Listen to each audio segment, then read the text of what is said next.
Just just upping myself the entire time. Just the one There we Teagues? go. Yeah, just go ahead. Alright, so we are live. Good day, ladies and gentlemen. My name is Christian9K3G. I'll be the Dungeon Master for this here game of Dungeons and Dragons. No announcements or anything, because this is session 0. We're really just getting started. So yeah, welcome. If you guys want to introduce yourself, we'll start with A. Alfied. Yeah, that's you. Yeah. You're on the spot already. I don't know. Go for it. Yeah, okay. I have no idea what I'm supposed to be saying, but Just like yeah, a little bit about your Introduce character. yourself. I guess. Um, He's Alfierd is a very large, about 6'8", 300-pound minotaur. He's known to be a little bit intimidating, even though he really doesn't mean to. He loves his hair and he tries to make it very pretty. And yeah, yeah, that's good enough. All right, D for Dalatash.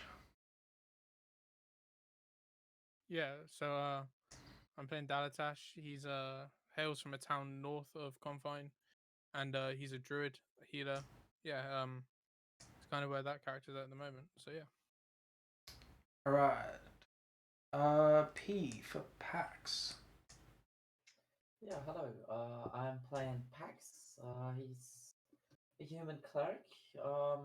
Height's about 180 in meters. Sorry, I don't know the feet system too well. He's fairly skinny. He has very pale. Has interesting eyes. You'll get to see them.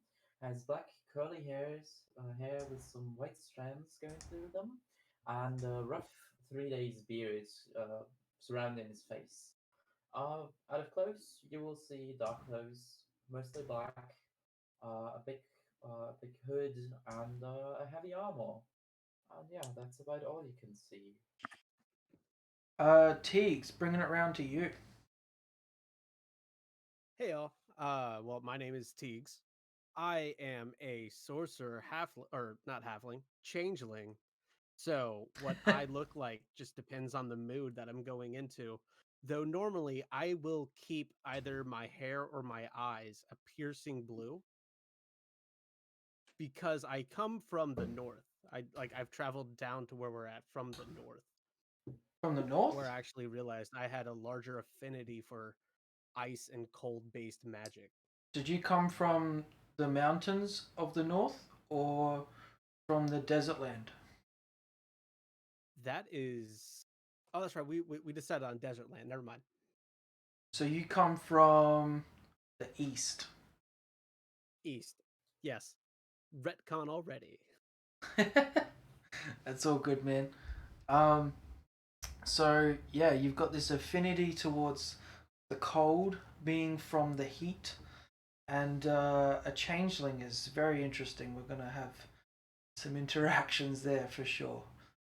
Anything else you missed? That one? I All good. consistently carry around a shepherd's crock with me. Like a stick? Not a stick. It looks like a staff with a like a staff. hook at the top. Yeah, okay. Mm-hmm. Down to our final player, Yasma. Yeah, I'll be playing Yasma. She is a 5'4", 119-pound barbarian. So quite small from your typical barbarian. She is an Earth Genasi with a very unique appearance. She's almost like, I don't want to call her albino, but she's considered an albino. Piercing red eyes.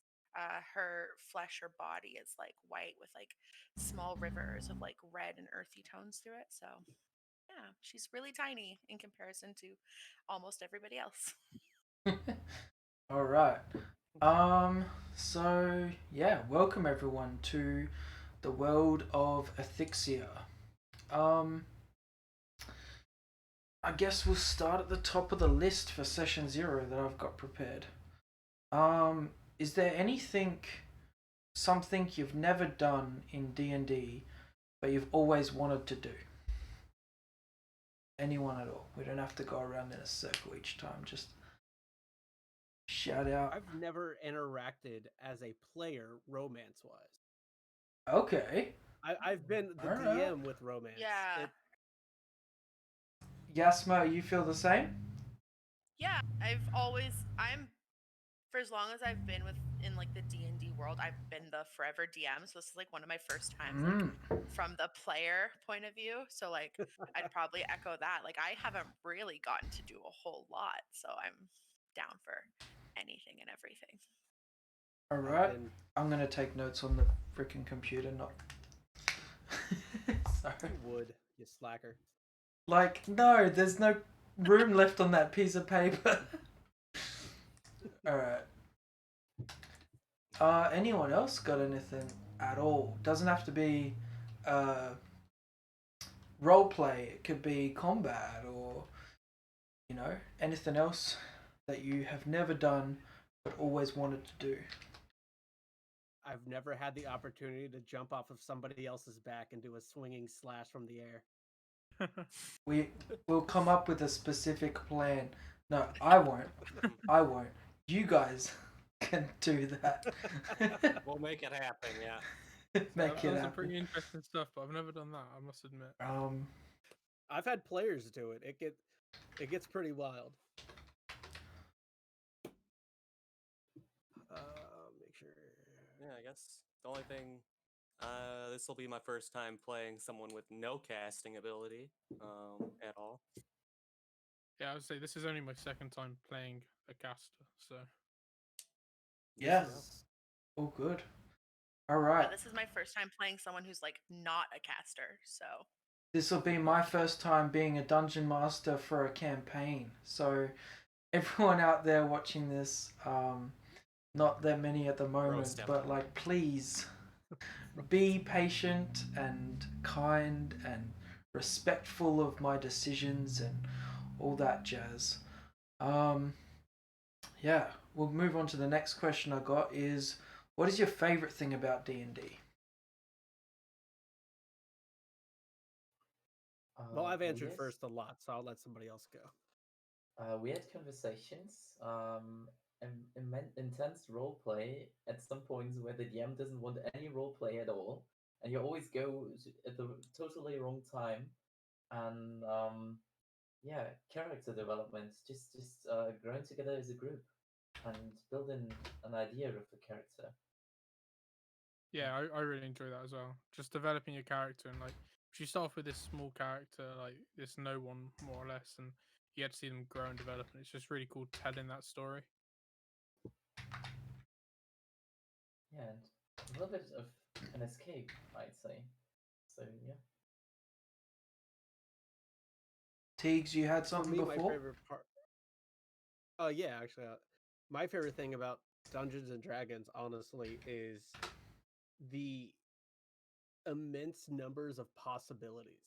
Like, no matter how many times you play it, like it's always D&D, but it is never the same situation. No matter how many games you play, no matter how many times you play, Yeah.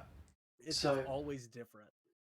especially when we start looking at like the additional adventuring options and this like perceived hard mode that we're going to be going for, I really look forward to, yeah, the unique interactions, both roleplay and combat. Yeah. I'm looking forward to role playing a lot. Compared to everybody else's. All right. So I guess let's just cover the when and where. 9:30 p.m. at +0 on Wednesdays for Twitch, or sometime after there for YouTube.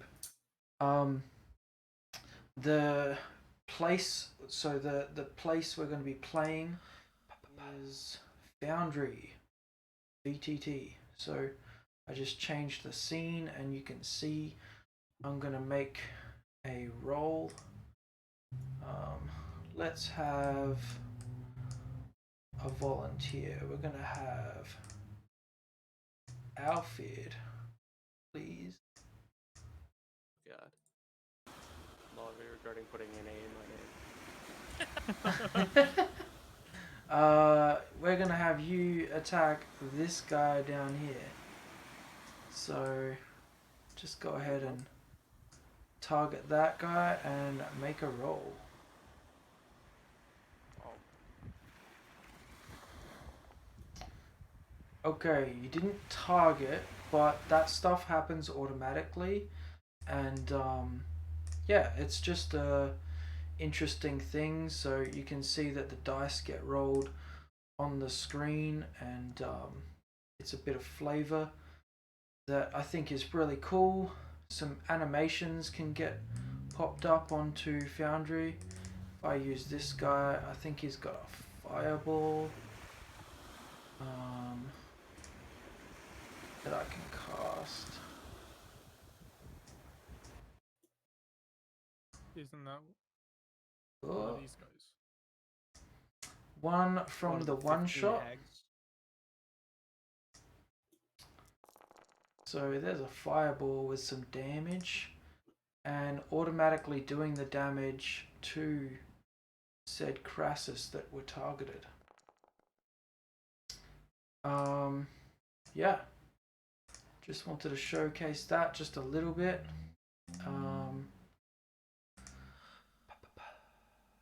Volunteer as tribute, someone says. All right. Yeah, moving on then. So that's where. So I guess we'll talk a little bit about the world of Ethicsia. So I've made the world myself. I've got a multitude of resources in front of me from the printed Dungeons and Dragons books that I've used, taken bits and pieces here and there that I like. I've tried to include many, if not all, races that have been printed.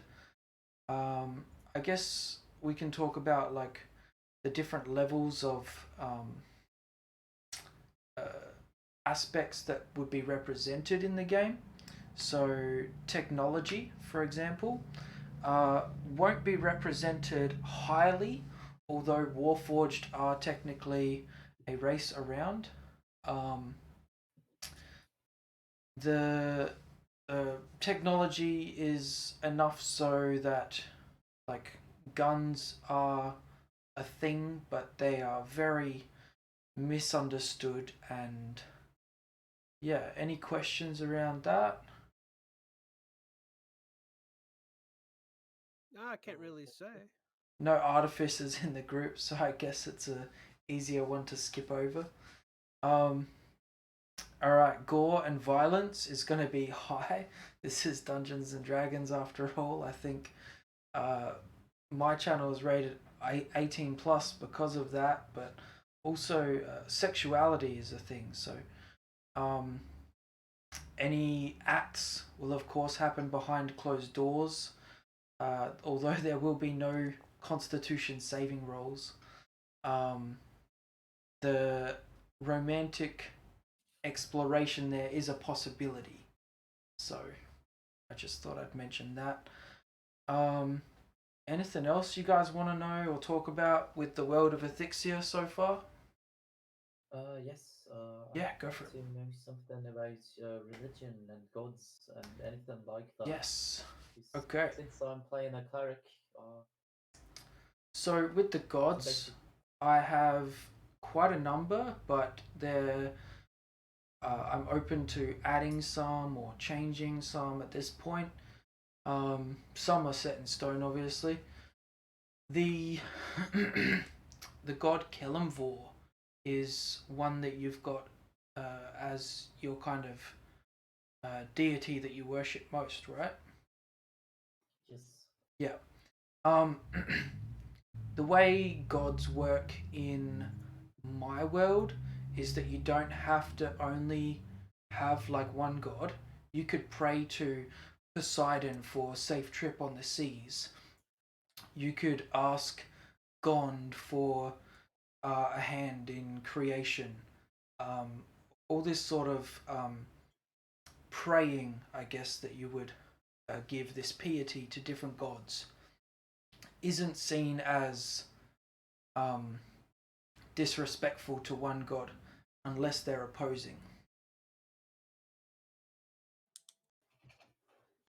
Okay. Anything that's like any deities that are most common? Because I would suggest Kalembo wouldn't be one of those. Like the god of death and cycle and balance. So Kalimvor is somewhat of a lesser deity, although his job is quite extensive. To name some of the others, if that's what you're after, Bahamut, Yes, please. Tiamat, Yeah. Tyr, a bad one, we've got Asmodeus. Yeah, I mentioned Gond and Poseidon. Sylvanus is the god of nature, kind of like the father of the forest. Yeah. Okay. Any specific gods you wanted to know about or have included apart from Kalimvor? No. The only thing I prepared actually, except for my character, are a lot of different prayers. Because Mhm. I wanted to play my character like every spell is actually a prayer, Yeah. and they will be directed to different gods. So I can use some of those and maybe some of the like players handbook pantheon and the pantheon I know from the Forgotten Realms. And Yeah. if there's anything And new for you, I'll we can talk more about that in between sessions, especially as you get more spells and different levels of spells. Yeah, trying to flavor things in interesting ways is definitely something that I'm open to. I believe Teagues had an idea about flavoring some spells with his cold. Was that right? Yeah, giving away my secrets. Giving him a taste. All right. Yeah. So as long as I guess one of the expectations there that we're talking about is that communication with the DM before the fact rather than after, and especially not during. I don't really want to ever have to talk about anything during a session, and I don't think you guys want to listen to the other people do it either. sure. It's fair. Alfred, Yeah. did you like raise your hand? I don't know. Was that just a? No, I was touching my mic. Sorry. Oh, good. All right. I don't have spells or anything like that. Don't worry about it. Don't. Like, sir, I need to go to the bathroom. Remember those days? Please, so it's been so long. Yeah, if you guys need a break at some point, let me know. I will try and be fair on those. Alright, so with Foundry, of course, there's going to be a learning curve and some, I guess, expectations that are going to be harder to meet off the bat. So just make sure that everyone's fair to each other and, not getting too annoyed because of that. It's my first time using the program as well, so we'll do a lot of work, or I'll do a lot of work in between sessions to try and make sure that everything's functioning when we do play. Does anyone have any questions about Foundry so far, or you guys pretty happy with it? Combat. Just one quick. I've never actually used Foundry before. Yeah, I think that's the same for a few of us. How How in do you that boat. target, not how do you combat? Yeah, so targeting the enemy in combat, because of the way I've got things set up, will automate the damage on the target if it is supposed to be damaged. And if not, there's extra buttons on my side that I can fix that. They're supposed to have resistance, I can give them resistance, or if they're not supposed to be hit, I can heal them back up. All that jazz, but the targeting makes things a lot faster if we if we do get things going in the right direction. Yeah, so Foundry, the learning curve there, it's just an expectation that we're all fair on each other to learn at our own pace and not trying to hurry anyone else up, I guess. Okay. Yeah, just a quick question Yeah, to yeah, Foundry. Is go there for a it. possibility to move my character sheet while open on another screen? There is Anyone not. who figured that out? You can minimize it. If you double click your name at the top, it minimizes it.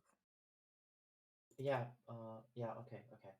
Thanks. So yeah, you That can helps. make it bigger and smaller, but you can't really like pop it out onto a second screen if that's what you're talking about.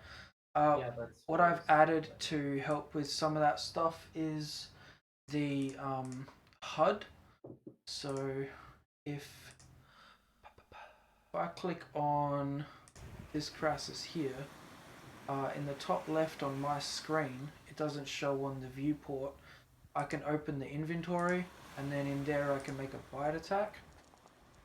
You guys might have like spells and saves and checks, all that sort of stuff. So it's kind of like a quicker way to access different roles that you might need to make.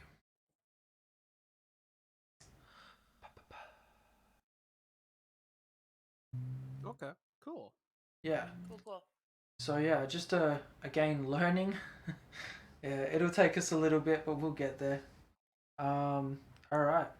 So now we get to go to the fun stuff, and we get to talk about some rules, house rules, anything anyone wants to talk about before I get into some specifics I got written down. Okay. So firstly, I just want to mention charisma. Sometimes, or like more often than not, I should say, charisma, so like persuasion, intimidation, all that, it's worked backwards from other skill checks. And I'd just like to have it sometimes made as a roll before you guys talk. So let's say, like, I want to try and go convince that guard to let us past. So that'd be a persuasion roll. If you guys roll the persuasion before walking up to them, and it doesn't have to be all the time, just sometimes, just mix it up a little bit. And then, depending on how the roll goes, would depend on how you act out that roll. Does that make sense? Yeah. So if you get a nat That way one, we don't walk up. Yeah. yeah, go on, Teeks, take it away. I was just gonna say that way, like, depending if you get a nat 20, you go up there with that swagger, knowing you can convince them. If you go up with that nat 1, Yeah. you got that stutter. You just like got that shifty eye. They trust you. Yeah. So it just dictates how you role play that interaction. Right. Instead of always like I like that. role playing the same as you would depending on your role. So knowing that you're gonna fail or thinking that you would succeed might change how you talk and interact with the guard instead of afterwards. Like, oh, the guard wasn't persuaded by your clearly charismatic words, you know. So just sometimes, not always. Just thought I'd throw that in the ranks. How do you guys feel about that one? I like Sounds Here for it. interesting. Yeah. Yeah. Okay. Cool. Yeah, it sounds interesting. Well, after talking about charisma, I now want to talk about the additional adventuring options. Some of these are from the Dungeon Master's Guide, maybe manipulated a word or two, but some of them I've made, and if you guys want to take notes, that is absolutely fine. These are rules that I'll be trying to use, not always, but they are in the game, in my campaign. So, the first one, the big one, slow natural healing. Characters don't regain hit points at the end of a long rest. Instead, a character can spend hit dice to heal at the end of a long rest, then regain hit dice for reaching it. Any questions on that one? Oh. So we don't regain hit points. You can spend hit dice, and then you gain them afterwards. So you spend them and then So immediately have full basically, you hit would dice. want to spend all of your hit dice at the end of the long rest, and then you just replenish those hit dice to the full amount. And do you still follow the? Because I know short rests when you spend hit dice, you can only spend like half of your hit dice. Is that the same for these? Yes. Okay. Yeah, so you can spend hit dice during a short rest, depending on some other factors. But then that will limit your hit dice for the long rest, making the healing throughout the whole day a lot more limited than just long rest, wake up fresh as a daisy, let's go hack and slash again, you know. So yeah, that's just slow natural healing. And it's gonna make, I hope, the campaign feel a little bit more realistic with some of the wounds, the consistency of fighting and stuff like that. Okay. Grieve. Sorry, did you have a question on that one? No. Okay. I heard someone say something. I didn't quite hear what it was. Instead of grievous wound is the next rule that I've got here. Instead of standard double damage for crits, the DM applies a grievous wound. Grievous wounds do not heal at the same rate as other hit points. They represent devastating hits that the characters weren't expecting or couldn't account for. The kind of physical devastation that won't disappear after a good night's rest. A temporary negative to the character's hit points equal to the damage done. Such damage takes 1 day to heal 1 hit point unless supernatural healing is implemented, such as cure wounds, a healing potion, etc. Each expenditure will speed up the healing process by 1 day. While grievously wounded, you have disadvantage on attack rolls for the first hit point reduced. That's a lot, so happy to clarify if you need. Is the disadvantage only for melee characters or for ranged as well? Attack rolls full stop, so even magical ones. Okay. Okay, yeah, cool. Just wanted to double check. Yeah, no, sure. And it's so only that for was, the first hit point of the critical or of the grievous wound as well. So if you're in a combat situation, you got hit by a grievous wound and then someone cured you, cure wounds, a healing word, you took a potion, whatever, that hit point gets rid of the disadvantage that you'd have on the attack rolls. Alfred? No, sounds good. I was just writing it down. Okay. So no more questions on that one? No. Me. Alright. Loss of limb. This is where people start walking around funny. Losing a limb is possible when you lose more than half your hit point maximum from a single attack. I'm not going to use it all the time, I promise. I don't think it would be fun that way. This can happen only from a damage type that makes sense. For example, if a guillotine falls onto your forearm, cutting clean through the bone, or if you step into a pool of acid which burns you ankle high, these are the ways you are possibly going to lose a limb. That adds up. Or let's say like a gargantuan thing, like a giant with a reach and a massive axe or sword, takes a swing, hits you right in the side of the arm, and it's like, yeah, that hits, and the damage is half or more than your maximum, then you can lose that arm. Okay, is there a roll or anything to determine whether the limb's lost? No. Do you think that would be a good idea to implement, or do you think maybe just having it be less frequent because of my discretion? I don't know. It's up to you, I guess. Let's I talk think it out in as some a situations- group. Yeah, I think for me personally, some situations make sense where, like the guillotine one, for example, like Yep. your limb's gone. Let's be realistic. But like if you're in combat or something, like you could maybe have a roll or something, or like a percentage chance or something. Go with a me personally, the way I would do is I love the idea of the limb loss. I use it myself, but the way I do it is if it is gonna connect, put some kind of save in that situation to possibly be able to avoid it. Like with the guillotine thing, like if you're strapped down and you can't move, you can't move. You can try to do a strength save with a really high DC to break your bounds. Other than that, you're out. But like with the pull of acid, that would consider that like a deck save to be able to pull your foot out quick enough before it actually eats all the way to the bone or like past your shoe. Yeah, I like that. I didn't think of that. Yeah. So a Yeah, save also, instead. also, yeah, Pax. it takes a lot of pressure off of you because you can rely on the save rule and don't have to like judge it yourself. Because there might be some situations where you could have applied it beforehand but didn't. So just go with a roll and you'll be safe on your side and there won't be any discussion. Okay. Only claim that you're hacking the game and making us fail our saves to lose our limbs. That's the only thing that could go wrong there. All right. No, I Well, think yeah. that's fair. All Yeah, right. and So then Now, how quickly can I lose all of my limbs? How quickly can I become the spider guy from Wild Wild West? Aw.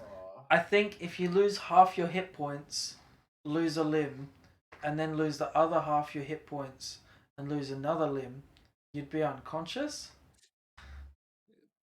Yeah, that seems. So if you Did it then at once. if you then lose another limb, you'd be automatically you on just bled out of them. on one like You just be save bleeding out. left, bleeding out, basically dead. Like one chance, one opportunity. And then that fourth limb, you're gone. So how We'll quickly? call it a draw then. That quickly. I have Uh, I have a follow-up question regarding this rule. sure. Is there a way to regain limbs or get? Yeah, absolutely. Okay, cool. Yeah. As long as we're So- not left out there with like one yeah. leg or something or a missing arm. There's like if someone has like an eye patch, there's a magic item that can replace their eye that requires attunement. There's like prosthetic limbs and stuff that can be made, as well as the magic item that regenerates limbs over a certain amount of time. But where that magic item might be found, you know, I don't know. You might have to go on a bit of a mission to restore a limb at some point. A side quest to become back to who I was in the beginning. Yeah. Sorry, bro. I just want to feel whole again.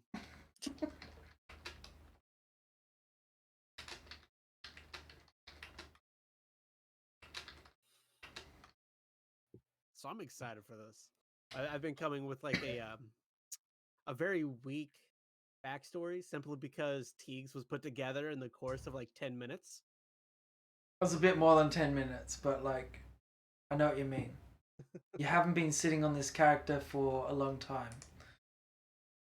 Yeah. All right. The next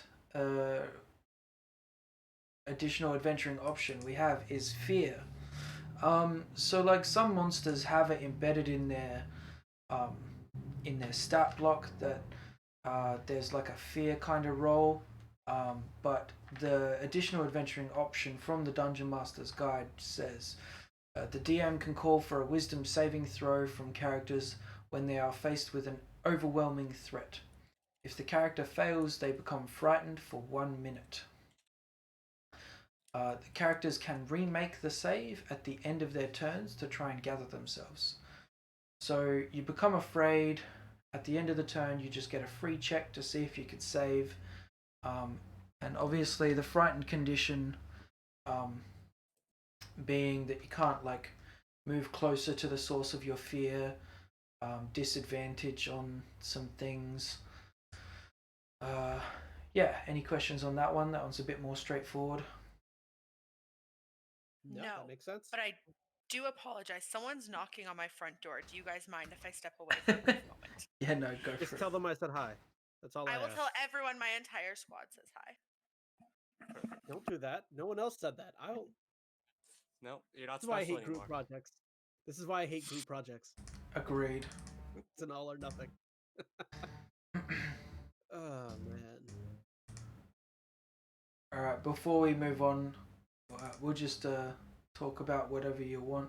I'll make sure that we're up to the same spot when she gets back. That's cool. So, who's in charge of making the wiki page? There's a wiki page? Apparently there is now. Shotgun not, I swear to God, dude. I I don't need it. Just Wiki have him pages are do everything. I think Dalatash was offering to help me with my workload a little bit. Just throwing you I under would the offer, bus. but I'm a player, and I feel like I would get an unfair advantage. Yeah, Teagues is the best. Teagues is awesome. Everyone loves Teagues. That's the wiki page. Oh man, that is the only page you really need. Every other page That'll be references Teagues back and to their that page. Associated information. Actually, that's something I need to look at. I need to try and start referencing different parts of my OneNote to go back to other parts of my OneNote so I don't have to click through everything and try and find the spot. So there is Yeah, there's a YouTube a video on program it. called World Anvil. Oh, okay, yeah, no, I looked at that and I didn't like it. I found it was Okay. way harder to Hashtag operate. not sponsored. Are you actually? If Not you're sponsored? No, I'm not. okay, I'm actually not sponsored by World Anvil. okay, because if you're sponsored, you have That'd to be say nice. it's like if you're a police officer. Yeah, that's true. Any other like online stuff to do with D&D that I'm maybe not familiar with, or that you guys might want as a campaign goes on and becomes bigger? I'm trying to make a cool thing here. Campfire is another one, like on par with World Anvil, if I remember that correctly. If it's called Campfire. It's like a similar world building kind of thing. Yeah, where you can hyperlink everything together. Yeah, I'm just gonna stick with the OneNote in that regard, but she's back. That's cool. Ah, Oh, did you wild. tell them we all said hi? Yes, my has appeared. I did, and they didn't have any idea what I was talking about. Thank God. Like, I'm a I'd be weirdo. worried if they did. Right? I'm just in the middle of a Dungeons and Dragons session 0. They're like, Yeah. right. It's all the voices inside my head. Yeah. Yeah. Only I want to wear this weird apparatus. All right. So we're up to one of the lighter rules, disarming. So, like if your opponent is holding something, or if it's on their person and you want to try and take it off them, to disarm an opponent, you will, like the grapple and shove attacks, make a strength, athletics, or dexterity acrobatics attack using either of your choice, and adding your proficiency bonus if you are proficient with the weapon/tool you are using. You have advantage if you are larger, and disadvantage if you are smaller than your opponent for the attack roll. The defender chooses strength, athletics, or dexterity acrobatics as their contested roll. If the defender is holding the weapon/item with two hands, they gain advantage, and if the item is not being held and simply on their person, they have disadvantage. If the contest is a draw or in the attacker's favor, the enemy drops the item/weapon. If you are able to make multiple attacks with the attack action, this attack replaces one of them. That was a lot. Any questions on disarming? No, that's pretty straightforward. Okay. The house rules on about tying strings to our weapons. It's just like It's just a lot of text, I guess. It is kind of straightforward. You guys have played before, so playing with the grapple and shove attacks. The difference there, I'm not sure if the rules as written allow the grapple and shove attacks to be made as like multi attacks. But in my campaign, I will be allowing it. So, Okay, cool. so for Just Alfred, about the D- so go on, Pax. yeah, just about the DC. It's going to be contested, and it's not regarding whatever item it is. Like it could be the smallest or largest item. Right. So it's the DC is, or the contest is because it's on someone's person. If it wasn't on someone's person and they were trying to like dodge out of the way or just like block your attack and grab your arm or whatever, then But you would just be picking up okay. an item. Um, Yeah, no talking about that. Like, talking about the possibility of someone taking random items off of your body with an attack. This might be troublesome for all of the spellcasters. yes. Okay, I can Okay. try. Yeah. Um. just to make this sure. So, like, if they're trying to take your spellcasting focus, is that what you're talking about? For example, anything else, Yeah. or pouch, or like things that usually would be sleight of hand or anything like that. Can they do a sleight Right. of hand thing So as one if part of an attack action?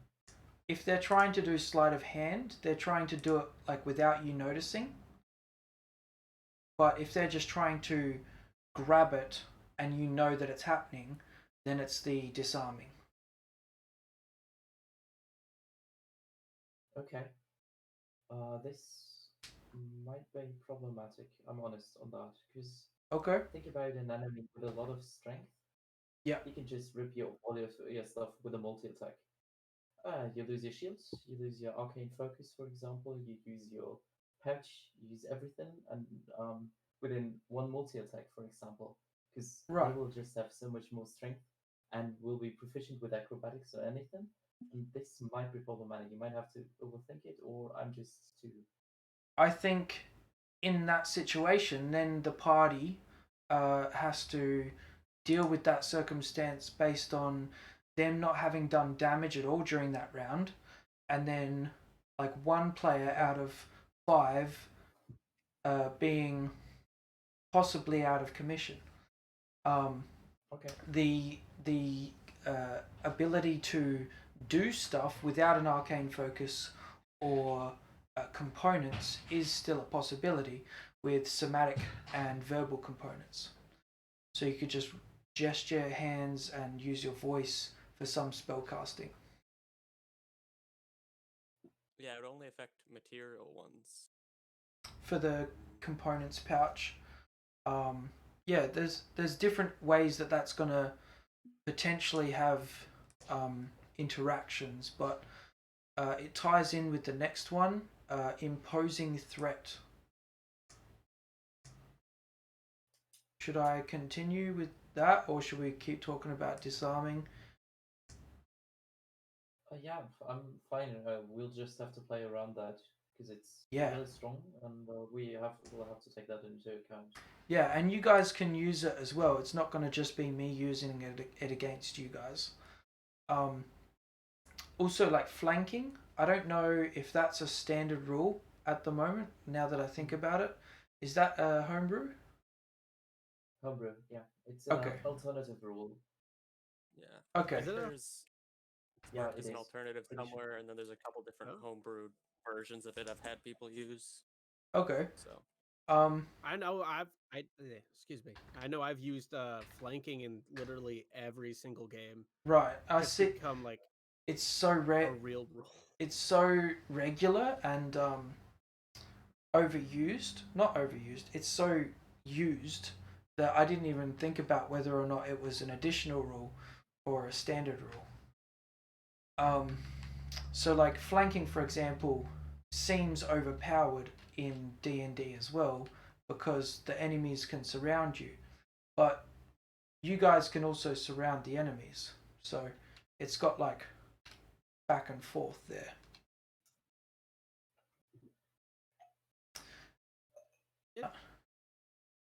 On the topic of flanking, are we using the full advantage rule of flanking? The common one? Yeah, advantage when attacking someone that's flanked. Yep. Now, what do you deem as flanked?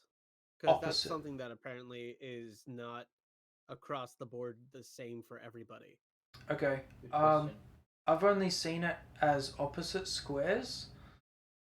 If you're not playing with squares and you're playing with, I think they're octagons. Opposite is still possible. Right. No. The way I've always used flanking is anytime it can be easily perceived that the enemy cannot view both of them at the same time. Right. You're technically flanking them because you Okay. can't focus on both of them at the same time. So- That's where the flanking comes in. So it's based on their sight or their view. Basically, for me, it's always been like no less than a 90-degree angle. Like you have to be able to like go from one side blind side or the other. And if you turn sideways, this person is in your blind spot and vice versa. Right.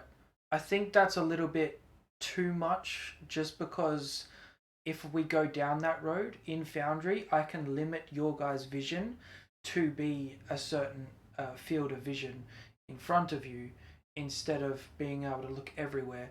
And then all of your tokens have to then be turned around whenever you want to look at something on the map. Well, just go with your guts on that. There are so many different. I can routes. I can know show that- you a little bit. Yeah. That's why I was asking. Like I just wanted to have it out there what you considered as flanking. Okay. Oh, a roll. More than one roll. Okay. Let's see. How can I? Which one is like nighttime? No. Okay. I'm just gonna use this token. Vision. Has vision.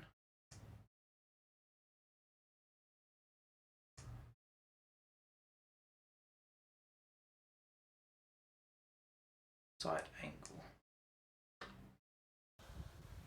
Okay. Yeah. Oh, can't show you because these guys are on the map.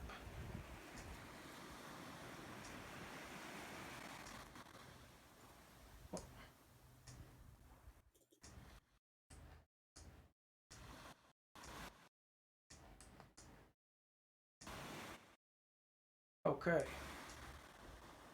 So you can see here this character has a field of vision, and then I can turn them around using control and the scroll wheel, and then that becomes what they can see, and the enemy can come up behind them at any point during that. So I just say black screen. Yeah, you have to move on. Yeah, if you look at the screen, because right now he had to switch everything. Yeah.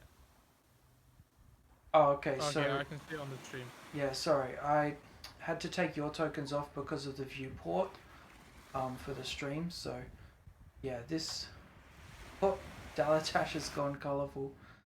We've lost him. Oh, wow. Bye, Rainbow. Okay, well, You will be missed. It was great talking to you. I'm still Let's here. just pull I think my Alfie. camera died. I'm gonna pull everyone like I can back still on hear the him. screen. Yeah, my camera died. I'm sorry about that. Okay. Let's fix. Actually, if I just delete it. I'm still here. I just don't have a camera. I'm sorry about that. I can. Yeah, you not having a camera now. I am Dalatash. Yeah. Sorry, you lost your dungeon match. Pax so is the Pax, dungeon yeah. master. This is scuffed. I'm so sorry. Beautiful. All right. So I have this idea Yeah. for a halfling or for a gnome druid. I need people to throw me into combat. I'm turning into a bear in air and just landing on top of them. Wonderful. I thought so. So I think for flanking, it'll just be easier if it's opposite. Like Cool. you can't defend in front of you and behind you, unless the creature has some kind of ability that would allow that. Yeah, Dalatash, whenever you can get back in, that'd be great. Yeah, I'm working on it. Everyone but Alfred is affected. Yeah, I'm You're still you. special. Alright, I am a druid. Kalashtar, I'm going to mostly do healing. DM, take it away. Sure. So, hooking up right with session 1. No. It's fine. Okay, so we talked about disarming, flanking, so imposing threat. While prone or disarmed in melee range of an enemy, there is an imposing threat. Standing up from prone, picking up a weapon, or some other kind of interaction that avoids combat, like pulling a lever, etc., will provoke an opportunity attack. The mobile feat and the disengage actions still ignore this kind of attack of opportunity. The dodge action still has an effect, but no more than normal. Okay, so basically the Pathfinder rules. I have not played Anyone's Pathfinder. familiar with those? Oh, okay. I am. Actually, do a lot of Pathfinder. Okay, so is everyone cool with imposing threat and understands, or any questions there? Yeah, no, it sounds pretty straightforward. Yasma, did you try saying something? I'm not sure if you're muted. No, I just nodded. Okay. All right. They are. Oh, sorry. One more additional adventuring option, and I left this one last on purpose. Healer's Kit dependency. So a character can expend hit die. Sorry, can't expend hit die during a short rest until a healer's kit is used to bandage and treat their wounds. Healer's kits are tools that require proficiency, or a medicine roll can be made DC 8 plus the number of hit die of the wounded. Would magical healing avoid this? Uh, Like if you heal someone so magically? Healer's Kit dependency only stops you from healing during the short rest with your hit die. Yes. You still can benefit from healing from a long rest with your hit die. You can still benefit from magic healing, all that. But the short rest hit die is taken away unless you've got a healer's kit. Okay, and magical healing is not within like reason there. It couldn't like be a difference, like or couldn't be. Oh, like magical healing replacing the need for a healer's kit? Yes. Not as much. Think about it like the magical healing might still heal some of the wound, but the wound is like still bleeding and doesn't have a bandage wrapped around it or something. Okay. Okay. So, 'cause if the you're still- requirements for that was proficiency or a medicine roll. Right, so the healer's kit is normally just a item. I'm making it a tool, and therefore if you have proficiency, you're just automatically getting the job done. Like you've been trained in first aid and you know how to apply a bandage. If you don't have the healer's kit tool proficiency, you can still pick up healer's kits, but then you would need to make a medicine check. I am proficient in healer's kit, so the party knows. Okay. That is an option I took. So yeah, everyone with my.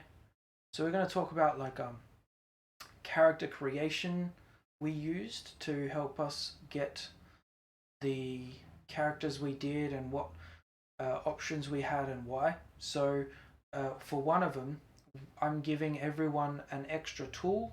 So like Pax, I think you have an instrument that you want to play. I don't know if you want to take proficiency in that. That seems like that's something you could use. Dalatash took the healer's kit, but he's also got the herbalism kit, I believe. Yeah, that's correct. Yeah. From his background or his class. So everyone can have a extra tool proficiency if you haven't got one already. Because I've gotten different people in at different times and I'm trying to collaborate all this sort of stuff. Does anyone have any questions about the healer's kit dependency rule or the extra tools that you might be able to grab? Yeah, I don't think we went over an extra tool for Yasma. Sorry, I apologize. That's okay. There's a lot happening. There's a lot going on. I am still a druid. Yeah, so what kind of tool might you like? She's outdoorsy, so I have no idea, honestly. Okay. Yeah, we can. I did not pick one either, so I'll have to look through and. Yeah, Yeah, I'll have to. we can talk about it more throughout the week before session 1. Yeah. Yeah, absolutely. All right. We can So all get instruments and be a band. Yeah. without a bard. So we're all multi-classing bard.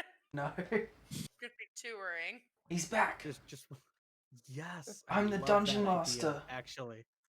Can we be Who a needs the like all just take one level of bard? That's our automatic first level.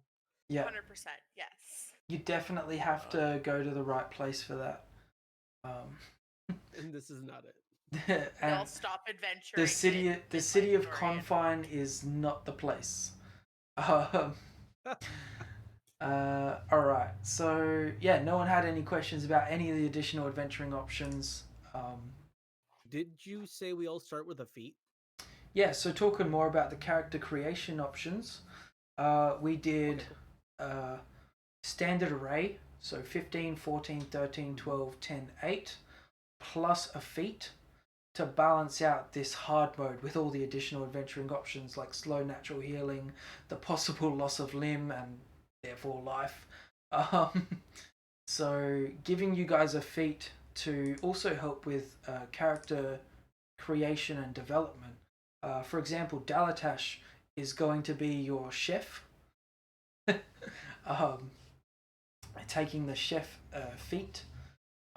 Yep, it also allows me to give you magical healing over short rests that don't cost spell slots. So Yeah, so there's that's some really useful. some additional healing options there that he's going with that'll help out. It also bumped up his wisdom, I believe. Yep. So I'm at 18 wisdom now. So Right. that's always nice. Beautiful.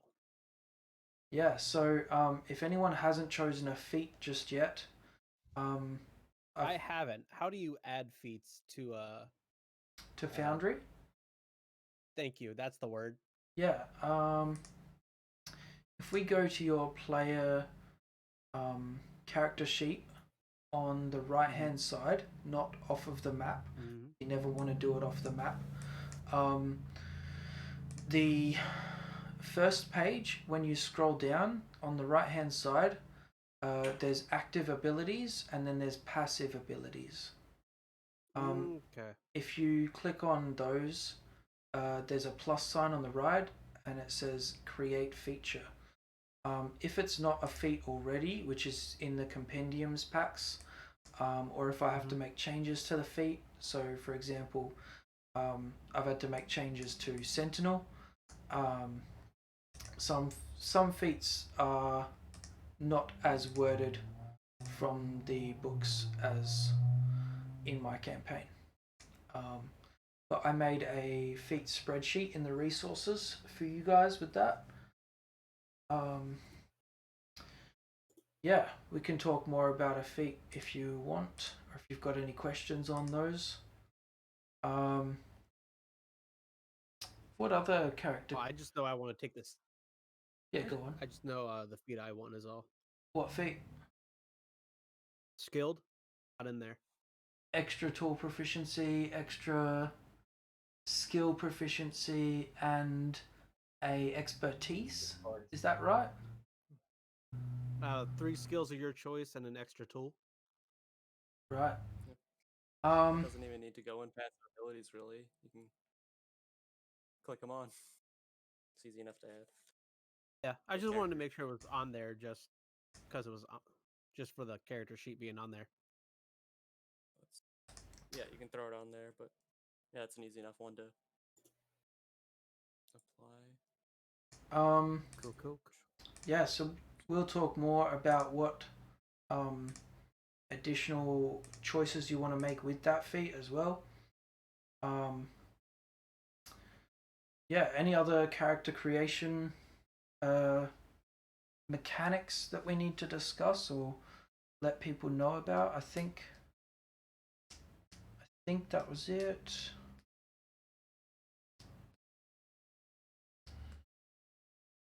Yeah. No, I'm Oh, I have questions regarding characters and Yeah. things, but it's not necessarily related to character creation. Okay, go ahead. Are you going to be strict on carry weight and things like that? Encumbrance rules. Yeah, for sure. Yes. I hope in my campaign you guys manage your inventory fairly well, fairly strictly, and to the point of components used for spells and all that jazz as well. So if you guys are struggling with the weight limit that you guys can carry, or if you guys are trying to do some extra lifting throughout the day, then exhaustion points are possible. The availability for you guys to get something to help out with the weight of the inventory for the party or yourselves is there, but the price is undefined currently. I'm still working on how cheap I'm willing to make everything and available and accessible to you guys. I do want to make it a little bit more than typical D&D that I've seen, but I'm hoping that you guys do a bit more buying and selling rather than just hoarding everything. Oh, does this get to become a merchant game? A merchant game. So if a you merchant simulator? if you really want to like nail out the specifics, yes, you guys can sell items, but no, I don't plan on spending whole sessions around it. Like not every purchase needs to be role played. Although some purchases can be really fun in that regard. So, you know, I've got some interesting sellers that I'm working on, and I think you guys will enjoy trying to interact with. But other things like spell components, you just tell me what spell components you might be after, and I'll tell you whether or not you go find them and how much it costs. Just one quick thing. Yeah, Talking go. about encumbrance. Are you going? What kind of rule are you applying? A maximum like pounds that are carryable. Because there are some rules that you actually lose movement if you carry more than 10 times of your strength modifier, isn't it? 5. So there's the main 5. rule that you can't carry 15 times more that applies, and then there's, if we use variant rules, 5 times you lose movement, 10 times you lose almost all your movement, and you get disadvantage on almost everything. Yeah, that's what I was remembering. Yeah, you're fine. So I wasn't right. sure. And I think Alfred, you mentioned this, and you had the pages ready. Yeah, I think it was. let's see, I think it was 176. It's in chapter 7 of the player's handbook under the strength. Because that's the one about all the stats. Strength. And it mentions both those systems. They're the main ones. And of course, if you want, we can do anything in between, but I just want to know. That way I can keep track of stuff. The variant one is much tougher on you, obviously. Most characters will start out lightly encumbered so that we'll have -10 movement if we go into combat. Because starting gear weighs a good amount. Everything does. Lifting and carrying. Your strength determines the amount of weight you can bear. The following define what you can lift or carry. Carrying capacity. Your carrying capacity is your strength score multiplied by 15. This is the weight in pounds that you can carry, which is high enough that most characters don't usually have to worry about it. And then further on, there's the variant rule. Variant encumbrance. The rules for lifting and carrying are intentionally simple. Here is a variant if you are looking for more detailed rules for determining how a character is hindered by the weight of equipment. Sorry, what page is that on? 176 of the player's handbook. I was looking for it earlier and I couldn't find it, that's all. Yeah, no, all good. So when you use this variant, ignore the strength column of the armor table in chapter 5 equipment. If you carry weight in excess of 5 times your strength score, you are encumbered, which means your speed drops by 10.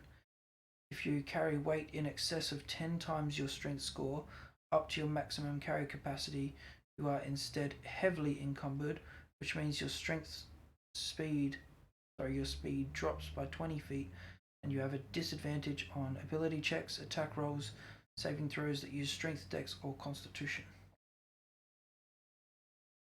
Alright, let's talk about it as a group, because I didn't actually look into this. I thought there was kind of only one rule for it. What do you guys feel? For me and my type of games that I play, encumbrance, I normally ignore it unless somebody's trying to be an asshole about it and like carry a dungeon on their back. Because again, like the starting equipment most people get is heavier than their max carrying to begin with at level 1. It is. Unless you're like a fighter or someone who's like specializes in strength scores. Yeah. Yeah, it doesn't go over your max normally. It goes out. Yeah, using the variant rule, it would go over your 5 times almost certainly. Even that's what I meant. Not my like, not the max, but yeah, you you'd still be able to already start out and you'd start you already 10 feet start down, out. basically.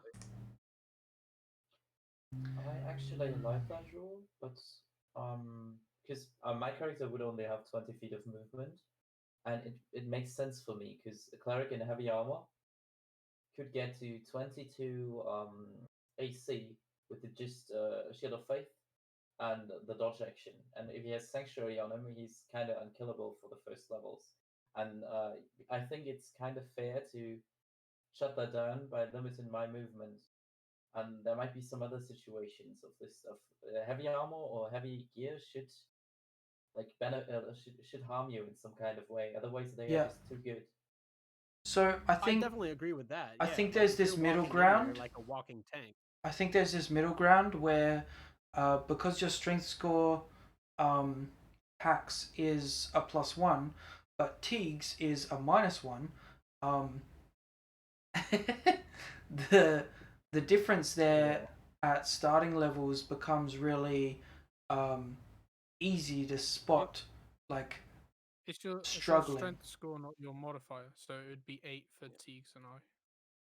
Yeah. Oh, okay. 8 times 50. Good note. Yeah. I thought it was the modifier. I read that wrong. So Teagues and I would be able to carry 120 pounds Right. of equipment. And that'd be carrying, not like carrying yourself and the equipment. So, assuming you're not carrying like heavy armor and a backpack and like 5 weapons or whatever, you should be alright until you start trying to hoard stuff.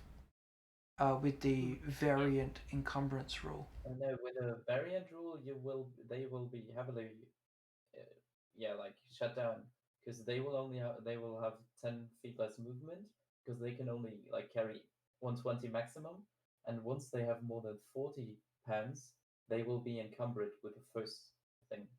Um, I'm fine for it with my character, but now that I see that your characters will actually have a huge problem because you'll have disadvantage and stuff, that's actually causing a lot of trouble.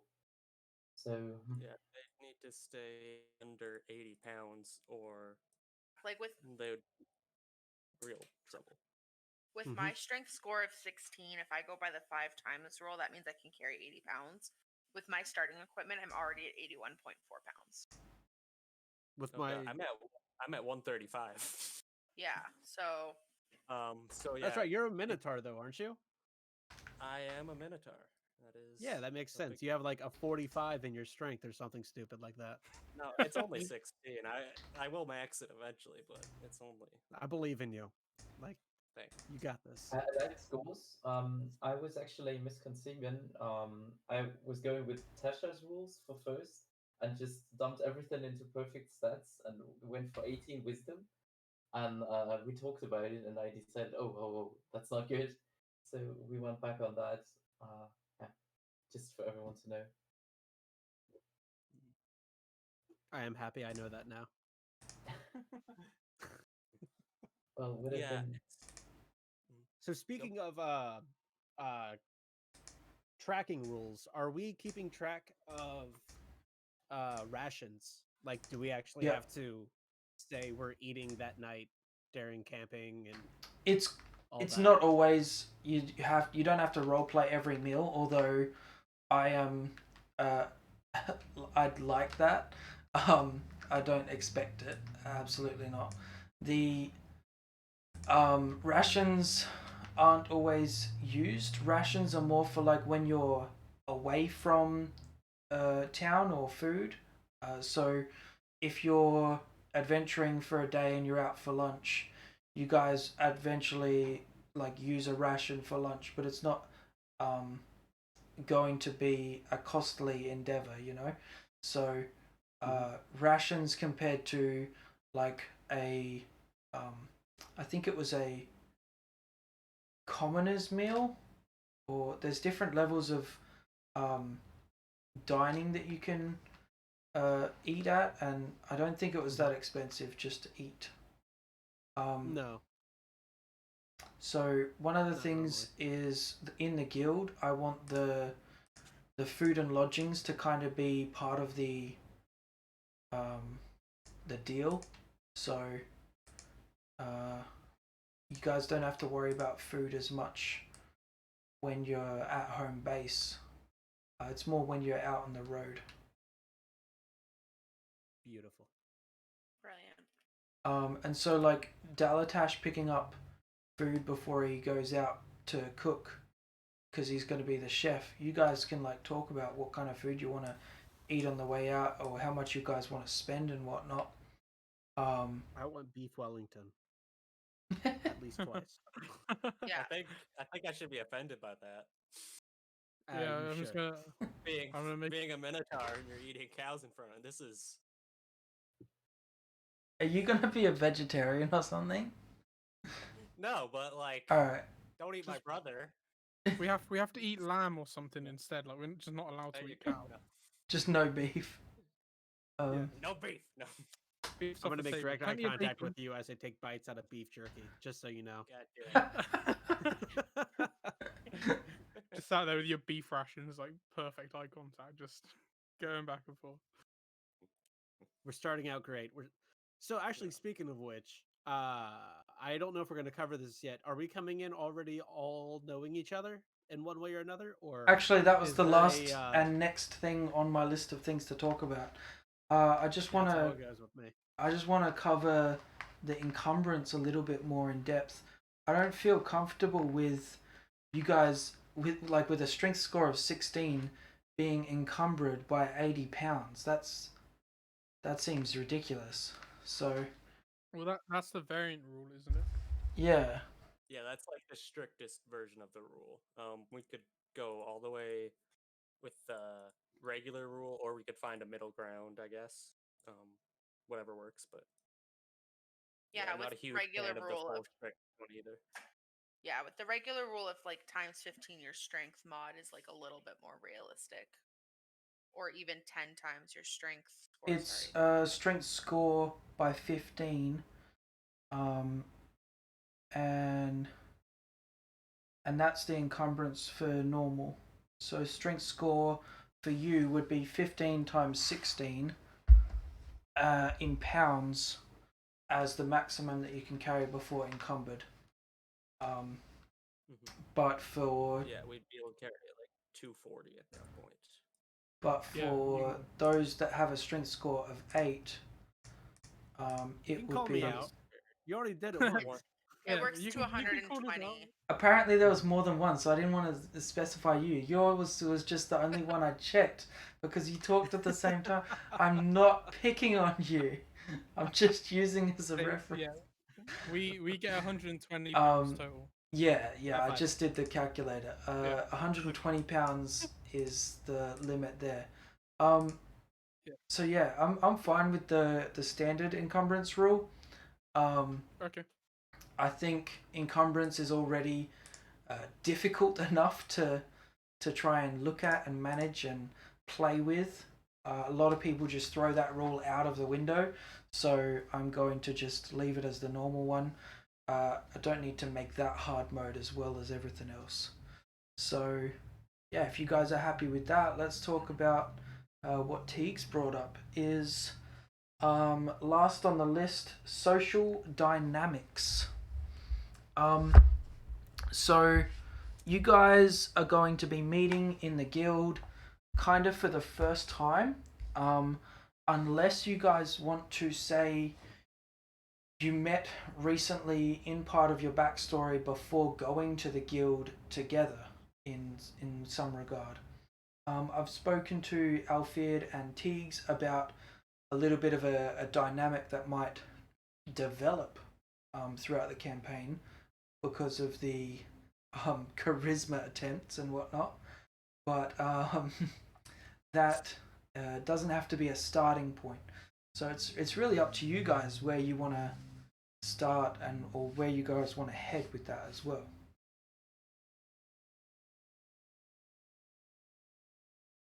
I'm down for anything. I don't mind us already knowing each other one way or another.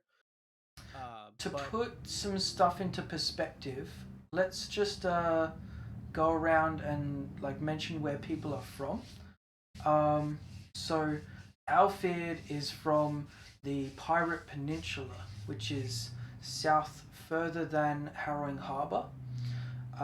Pax is from Harrowing Harbour. Teagues is from Oasis City. Yasma, I believe, also from Oasis City. Yeah. The I am. we're definitely traveling together then. the I think that makes the most sense one way or another. Yep. The difference there from starting point is the nobility in the bloodline. And Dalatash coming from oh shit. I only just named this place. Creature Concord. All heading towards the city of Confine in the Confine Confederacy. Okay, cool. So if we're going based on direction, yeah, Teagues and Yasma, you guys are more likely to know each other. Alfred and Pax are more likely to know each other, but it's not necessary at all. So it's up to you guys.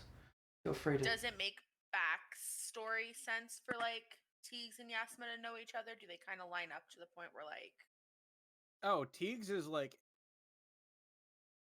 so the way I imagine Teagues is he is the type of person that will do his best to get along with anybody at any point in time.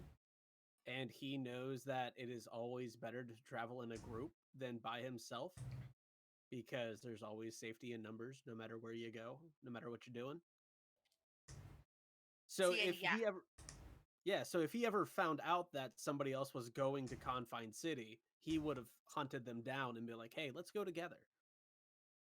I think from Yasma's point of view, growing up very much as an outcast in a noble family, she's learned that numbers aren't a good thing because they technically mean there's going to be someone ganging up on her. So So Tiggs would be following you, but you'd be pissed that he's following you. yeah, probably get away. Why are you touching me? Why are you in my bubble? I like that. He gets along with everybody. He just follows people that don't want him around and stares at people as he eats their siblings. Until I break down their mortal coil, until I break down their mortal Eventually, one. they will break. Until you roll charisma one Eventually. time.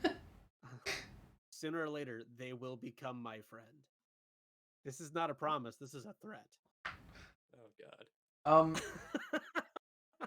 Another point of interest potentially for some dynamics is Alfred, a City Watch, and Dalatash, a City Watch investigator, although from different parts of the world, might just have some friendship build because of that background. Yeah. Yeah. Or we could not. work something out there. Okay.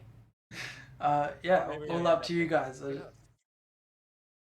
Yeah, I'm happy to work something out there in role play and stuff. So Yeah. Pax kind of this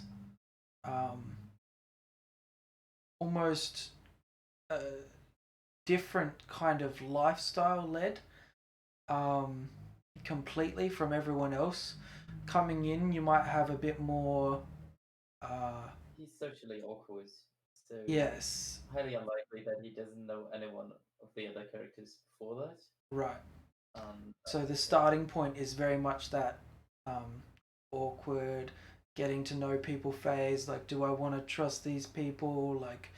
I seem to be the only one who follows a god, has faith. But the potential for friendship is still huge with your guys' characters developing together for sure. Pax is, I believe at least, a bit guarded at first, and that's just a wall that gets broken down maybe. we'll see. Okay, all right. We'll just have Teagues depends harass him on how for good the long role enough. play is. Yeah. Just lock me in a room with Teagues and you'll be fine. Just off you go. All We will right. walk out singing sea shanties. Just one other expectation that I just remembered is I don't want No things singing. to be put onto other players as much as suggested or attempted. So because with an enemy PC or an NPC, sorry, if you wanted to grab them and restrain them, there'd be this contested role. But with the players, you don't really do that. So it's more of instead of I punch him in the face to express anger and whatnot, it'd be I try to punch him in the face. Does that make sense? Mm-hmm. Okay, good. Because I don't want anyone slapping Yasma on the ass before she's like, no, I tried to slap Yasma on the ass, and Yasma's like, yeah, well, I'm strong as heck. Let's do this. It's about the interactions between you guys, not between one person and the character. Yeah. Okay. Yeah. All right, just wanted to put that forward because I've seen some bad stuff before on the internet. Yeah. Do you guys have anything else like that, or anything else at all that we want to talk about? Because in an hour and 6 minutes, apparently by my clock, we have covered my list of things. So why are we all heading to Concave City? Is that the name of it? Confine. Confine Confined City. The city of The most Confined open city in the City. world. The motivations you guys want to talk about. Yeah. Do you want to start with yours? Oh. I don't think he knows his. I think that's why he was asking. Oh. Yeah, like I don't know what the draw is for Confined City. Like, Oh, is it a there's place an of like? adventuring guild there. There's a few adventuring guilds around. The city of Confine being the one that seems the least selfish and the most noble cause, the one that's trying to help the world instead of just help themselves. Not saying that all of the other guilds do that, and at varying degrees. It's just the city of Confine making this Confine Confederacy, a confederacy to try and get more trade routes between towns and improve lifestyles by getting rid of the threat of the gnolls attacking this city and what have you. These missions that the guild goes on are to really try and make better instead of just make money.